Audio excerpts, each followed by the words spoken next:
Welcome back, and as I promised you earlier, we are having a very special guest in studio today. The brief conversation we've had with him off air has just me wanting to know more about him. Very accomplished. Hey, first of all, amesoma. Na before that alikuwa amesoma.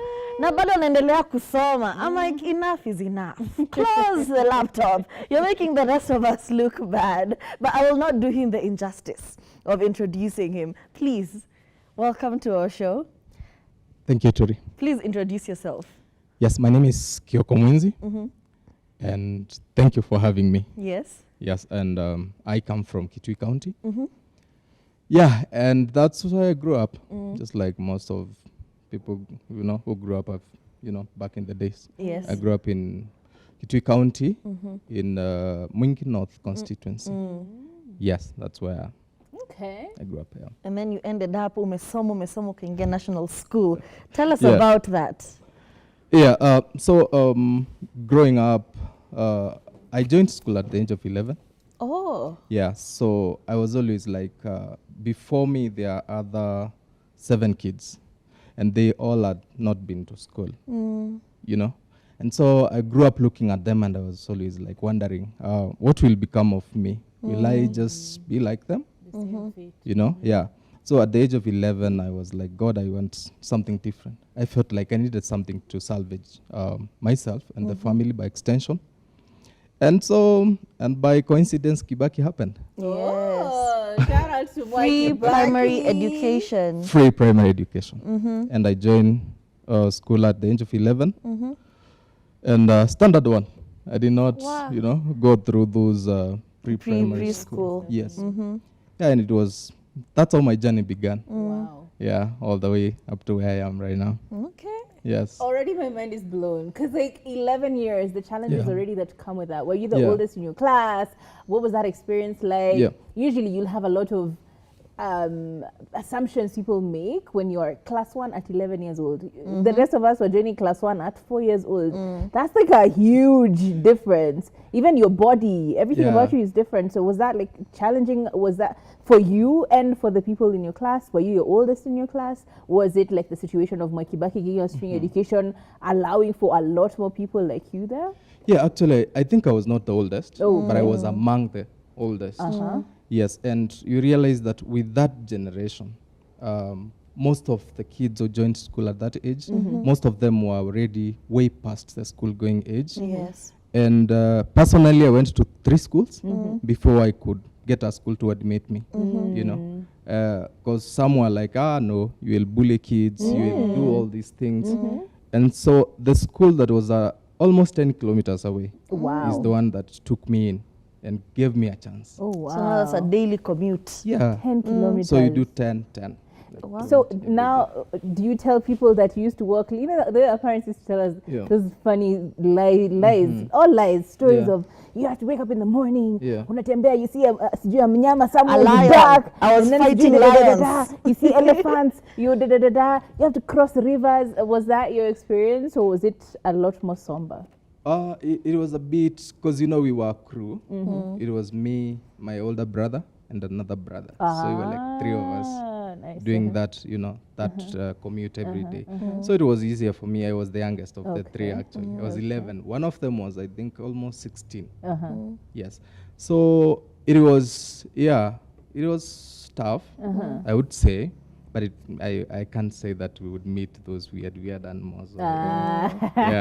Njaa tu ndo ilikuwa mingi kidogo. Like, speaking of like tough situations and tough experiences, yes. You first of all, very huge. You wrote a book, Yeah. a book called Chronicles of a Dreamer. Thank you. And from the way you began the story, it makes a lot of sense that you would have many things that you wanted to accomplish, because you looked around you and you're like, this is not what I want for myself. I want to do better.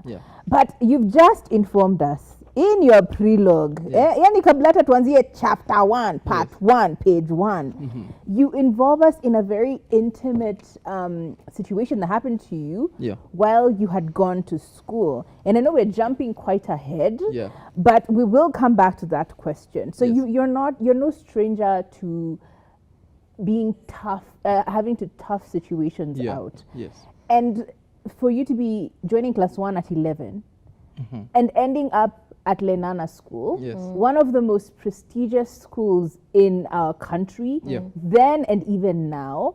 What does it take for you to get to that? Like the jump from this 11-year-old who doesn't know the ABCs to you are now an adult who is in at Lenana. How did that work out for you? Did you skip classes, by the way? They said this kid is a smart genius. Skip a class or two. No. But I had to do a lot of extra work. As a person, because you realize I didn't know anything about school. Like I was like totally blank. I can say what it takes is the willingness to do something that has never been done by anyone close to you. Extraordinary thing. Because around me there was nobody who had done it. But I had those dreams, like, because I want to change my situation and the situation of my siblings, even the older ones. I have to do something different. When you read this book, you'll realize that there's something I call transnighting. I would read from 7 p.m. to 7 a.m. in the morning. Sometimes I wasn't even understanding what I'm reading. But I'm just like, I can't sleep. I can't sleep because the pressure push is so much, you know? And I was always like, I want to be the best that there can never be. And I would read the words of Nelson Mandela, that education is the strongest weapon, you know, you can use. Anyone can use to change the world. And for me, I wasn't even thinking about the world as much. I was thinking about my situation, the situation of my parents and my siblings. So the second thing was faith. I was really prayerful. I would pray even fast for like 3-4 days. Wow. At such an age. Wow. Sometimes not knowing what I'm praying for, but I'm just telling God, change my situation. I just want to be different. I don't want to be like, you know, what I'm seeing here. Because my brothers were already working, like looking after cattle, which is a very demeaning job. I also did it for like a year before I joined school. So I was around 10. And that's so I was like, no, God, this can't be my life. And so I started visualizing what kind of life would I want to have, what kind of a person would I want to be, and how do I get there. I would pray, you know, join every Christian activity available, seize every opportunity to join a gathering of people who I saw were at a place where I wanted to be. And they really inspired me. They would really inspire me. And, you know, I understand that pressure, you know, you've seen the situation at home, the pressure of your siblings already working, and there's always that friction of why are you going to school? More so, you're going to school in Nairobi. What is this pressure for you to do all of these things? But, you know, your vision is solid. This is what I want to do. And while you were experiencing such immense, because it's a lot of pressure. It is. It is. I am in school, yes, but I do have to perform because I know where I'm going back. When I look at the people who I'm studying with, I may be significantly older than them. So I do have to prove myself. While you were going through all of this, even the ideations of suicide, did you get to experience people who, for lack of a better term, I'd say are destiny helpers, like a teacher who was able to see beyond this is just a student and see that there was a personal struggle, or even somebody, faculty, or somebody in who was able to see and help you navigate such trying times? Because I can't imagine how isolating and how lonely that would have been. Allow me to pay homage to those pillars because they were there. Very many of them from day one at primary school. I had teachers. At some point, there's a teacher, specific teacher. It was called Mr. Kangara.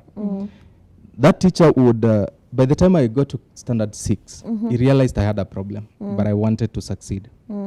And so sometimes I would leave home having not eaten. My siblings have refused to go because they are so hungry they can't go. But I'm like, I want to go to school. This is the only way to change. So I would go. So he noted, and at some point he started sending me to his house, you know, to clean his utensils when I arrive in the morning. And he would put some rice specifically on those plates, you know. And he knew I will not throw it away. Yeah. So I would take it, eat it, And you then know, clean the utensils and go to class. Yeah. I really, you know, it really helped me. Yeah.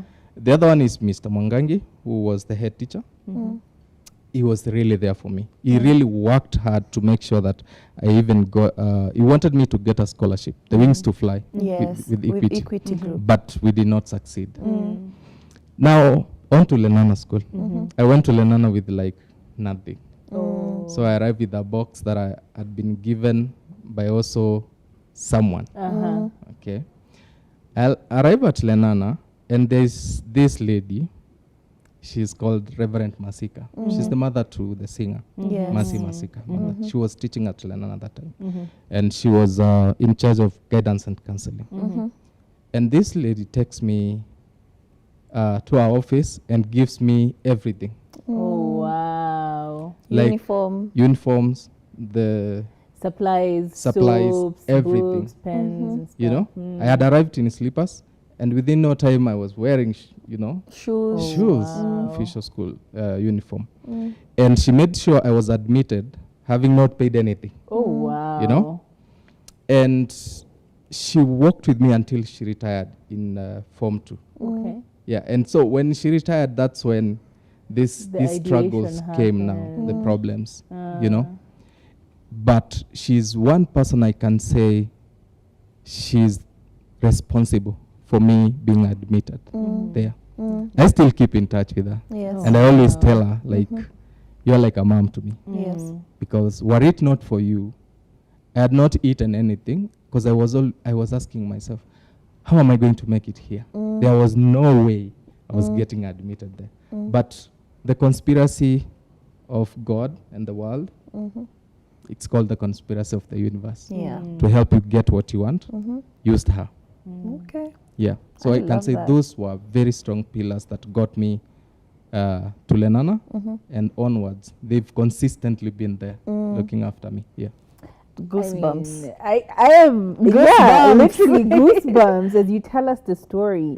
And I know we've loomed around it and we've kind of talked about it in passing, but I will read the first paragraph, which says, "It's 3 a.m. I'm standing at the highest point in Lenana School, formerly the Duke of York. The compound is dead silent. Beside me, the school flag flutters faintly in the wind, white with a rose embedded in its center." You are at the highest point of the school. So this was not, it was a very calculated decision. Yeah. I'm sure your dorm room wasn't right next to that. It's a very calculated decision that you walk all the way up at 3 a.m. when no one can see you in the dead of night. Yeah. And you are looking around, you have thought about your life, you have thought about the successes you've had until this point. Because for some people, just getting to Lenana is a huge thing. But even with that success, even with you having made it to primary school and through primary school, and now you're you're getting to a point where your life is almost coming together. Yeah. What is leading you to be this desperate to end it all? The events of 2013. So I was not the one who was paying the school fees. It was the then vice president, His Excellency Kalonzo Musyoka. Okay. He was actually paying my school fees from his own pocket, Oh. not through the foundation or anything. Yeah. But then he lost the election. Oh. When he lost the election, that was it for me. You At are home no there was longer- oh no. no goats, no land people can sell. I was like, so that was around that time, this time, when I'm like reaching the end. And I had a conversation with God, actually. I left the house and went to the chapel. And if you continue there, you'll see that I had made peace with it. Because there was no way I was leaving Lenana. If I leave Lenana, my life is done. Yeah. There's no other life I could see. So I went to the chapel and I told God, I have tried my best. You know, I had scored 358. Okay. It was little marks, but God gave me a way to Lenana in His own a national school. Yes. And I was ranked, I think, 360 out of 370, around there. I was almost at the bottom 10, ranking with the KCP marks. And so by this time, I'm in the top 50 at Lenana. Wow. You know, I've rose through. Yeah. But now there is no fee. There's nothing. And every day I'm being sent away. I come back to school. There is people are progressing every day. I'm way behind. You're missing out. I'm missing out. Yeah. And I was totally like, and the curriculums at national schools are not the same as every other school. You guys, you are reading at a university level in Form 1. Yeah. So when you say you're missing out, you're truly missing out. Yeah, I was really missing out. So I was like, and there was no fee forthcoming anywhere. Oh, wow. Yeah, so I was like, the best way, I've worked hard. I've done my best to this point, but it's not working out. So God, allow me to go in peace. I went to the chapel, made a prayer, and made the detour to the administration block, climbed all the way up there. And yeah. Yeah, it's a difficult one to talk about. Yeah, but I came out of it. I did not jump. Thank God I did not. There was still something to live for. And that is huge. And you were able to finish at Lenana at Form 4? Yeah, I did. I did. And you got an A? Yeah. What? That's crazy. So I get my A and I proceed to Masinde Muliro for bachelor's in computer science. Now you're a computer science student. Yeah. It's now university, and now you found a way to get into the Wings to Fly program.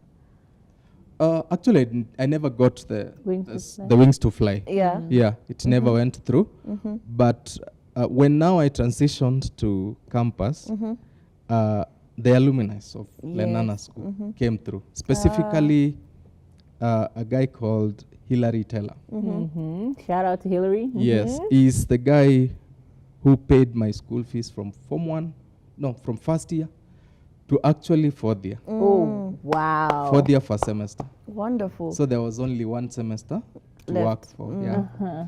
Yeah, and I can say having, when the fee is paid, it's a little less pressure. Yeah, there's less pressure. Yeah. But then I also had my brother who was joining high school. Okay. And now, since I'm the only one who looks like you've made it out. Yes. You Yeah. gotta pull all of us out with you. Yeah.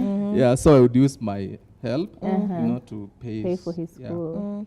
Yeah, but I can say the journey was fairly better at that time. Yeah. And I was like, there's no way I can drop out of this one. Yeah. Yeah, I'm going to do whatever it takes to finish it. Yeah. Yeah. So now we are here at now. We've seen that journey and overcoming obstacles. Very, very huge obstacles, especially for a young kid. Yeah. And there were very harsh truths that you had to reconcile with. Yeah. But now here you are, the conspiracy of the universe and the conspiracy of God. Yeah. You've graduated university. So now what next after that? Without giving away too much, because now we have read the whole book, you guys. must still buy the book. I mean, this is crazy stuff. Yeah. So one of the reasons I wrote this book is because my path was not straight. And it is not straight for all of us, actually. All of us. Yeah. Someone is not struggling with school fees, but they have a battle they are struggling with. They have a dream. After graduating in 2019, I did not get a job. And so I started freelancing as a developer, as a programmer. I even taught at some point, But I kept my hope alive that I will still make it, And until early this year, I can say that's when I got a job, a good job. I can say that I feel it was my dream all along. Yes. And it's coming 4 years later, you know, after graduating. Yes. Going through all these, you know, difficult times. Yeah, so currently I'm working with an NGO, a global NGO. It's based in US, as their analyst, data analyst, and SEO specialist. It's a dream come true. It's a dream come true for me. That's huge, to be honest. First of all, working with an international company in IT, we know the bag is good. The bag is coming through heavily. Tell us, is it a good bag? Is it a bag which you can encourage others to pursue? And to the point where you're actually now back in school again at BYU, it means the bag is bagging. So tell us how the experience, where you're you're dealing with the Englishians, the place you've always wanted to be. Tax bracket is NGOs, different. you guys, your whole budget is just marketing. I'm not pressure your sales. So tell us, how is that experience for you? Do you encourage others to pursue it? Yeah, actually, one of the most important things I say is that as you dream, be willing to pay the price. Yeah, I've paid my price. I still feel I'm not yet there fully. So the bag not yet as such. Yeah, but I see I'm there. Yes, you're getting there. I'm getting there, right? Now even if somebody tells you school fees, you're not panicking, you know? Yeah. And one of the good things with this university is very subsidized. Okay. Very well subsidized. Okay. Even actually for young people in Kenya, they can, you know, enroll. And the payment is not very expensive. It's very few dollars. Some courses costing up to like 20 sometimes. $20 for full course. Yeah. That's crazy. Because it's sponsored by the church. The Church of Jesus Christ of Latter-day Saints. They are the main sponsors of most of the programs there. So that's why I'm able to even pay this. You know, do several certifications alongside, and I'm proceeding well. And I would encourage any young person to pursue education. Keep building your muscles academically. There's no limit to that. I have one last question, because you're in the space of technology, computer science, and now pursuing other certifications. Yes. If your book, Chronicles of a Dreamer by Kioko Mwinzi, if you found AI has made a rendition of this, because this is happening. AI is taking people's good work and making it even better. That people like the new than the original. So if you saw Chronicles of a Dreamer taken up by AI and made into an even bigger thing. Now it is already big. Even an animated. It is animated series. Better you know they're doing it. Because you can make it. It's not even that long. It's like an hour, you're done with a full animated series. How would you feel? And is that something that you're planning on getting ahead of? Yeah, it's so painful. It's already happening with the book. It's already being sold. It's been taken by several third parties. Yeah, and I saw that the other day, because the first publishing I did exclusively on Amazon. And then from Amazon now I started doing the hard copies because the demand was a bit high. So I started selling the hard copies. And so as I was looking at my report, I realized that several people have reproduced the book on their platforms. Wow. And they're even selling it higher than I. That book price. What do you mean? Yes. Yeah, man. You know, it's painful sometimes. Yeah. But I'm like, if this book can help people to keep dreaming, to keep going, if the cost is being reproduced out there by other people, so be it. Because my aim is not even making the money. It's telling the story. Yeah, I'm actually, the proceeds from the book are going to the kids from my locality. Every time you speak, I'm just like, wow, what a good man. And is this good man in the market, out the market? You got somebody. You're just alone. Because you can't be this good and unabaki too with you.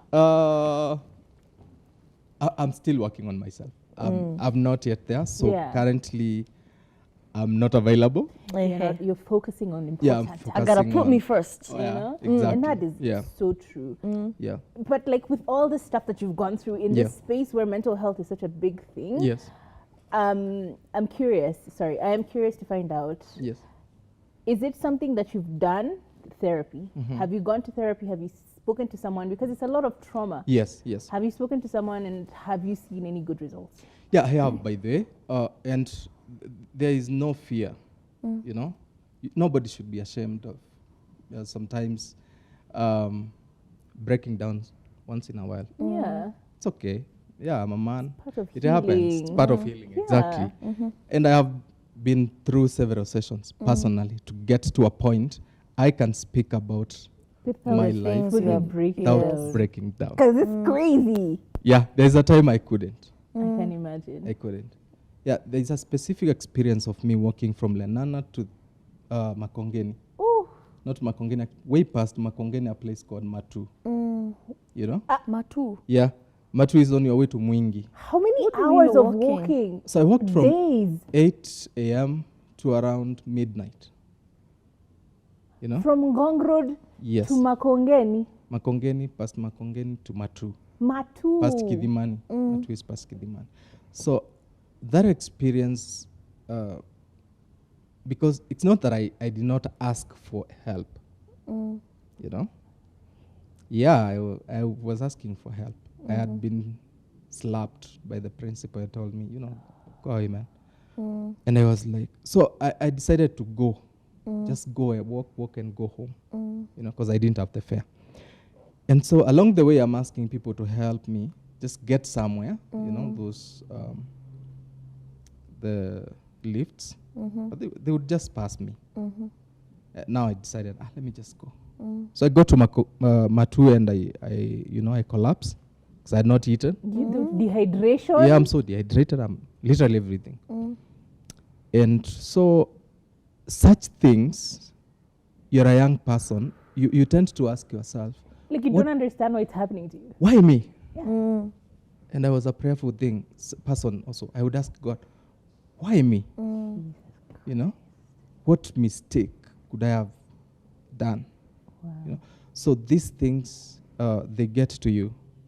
And you know, my dream, one of my biggest dreams was to reconcile my parents, you know. But unfortunately, my dad passed away when I was in Form 3. So I was working all this hard to make sure I help this dream come true, even though he's gone. And even after he passed, I went to his grave and spoke to him, telling him, Dad, I had this and this in mind. Even though you're gone, I'll still do it, you know. So these things later caught up with me, you know. They caught up with me, and I became very, very, very bitter in life.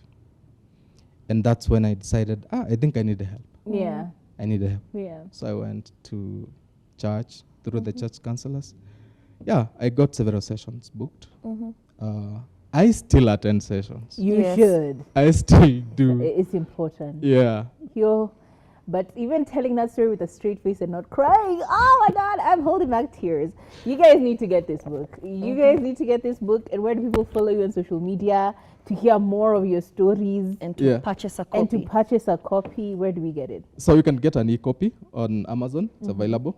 The hard copies, I'm still, you know, talking to the Nuria bookshop to stock. I've been publishing like in batches of 100. So they've all been going, you know, so I've not had like a spare to stock. But once you reach out to me, I just use my same name, Kioko Mwinzi, on all platforms. Okay. Yeah, on Facebook, TikTok, Instagram, everywhere. Okay. Just Kioko Mwinzi. Man, Yes. that's so cool. So please do grab a copy. And I hope that, you know, over the weekend you get to read this tale, because it is a lot, and it is very inspiring. Yeah. And it is a story about overcoming whatever challenges.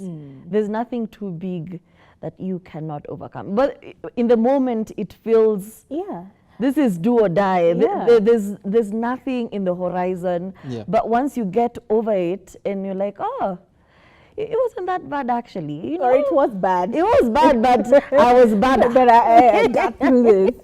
Oh, man. So thank you so much for sharing your story and being so vulnerable with us. Yeah. Not many people are vulnerable with their story. Thank you very much. People are very selfish about, you know, what's going on in their lives. Yeah. And yeah.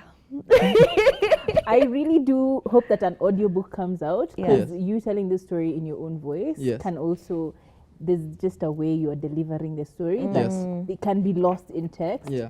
So if you are planning on doing that, please let us know as well. But I will do. Everyone will catch you on social media Yes. at Kioko Mwinzi across all your social media platforms. We can't wait to see you doing YouTube videos about Sure. some of the chapters of the book. Thank you. I But will. yeah, what an inspiring story. I am Asante. inspired. We are all inspired. We hope that you are inspired too, and you get you a copy of this beautiful book, Chronicles of a Dreamer. My name is Tori Faye. Have a lovely weekend. My name's Kathami Kathami. We'll see you next time, and we are... And I am Kioko Mwinzi. You guys be inspired. Bye. Bye-bye.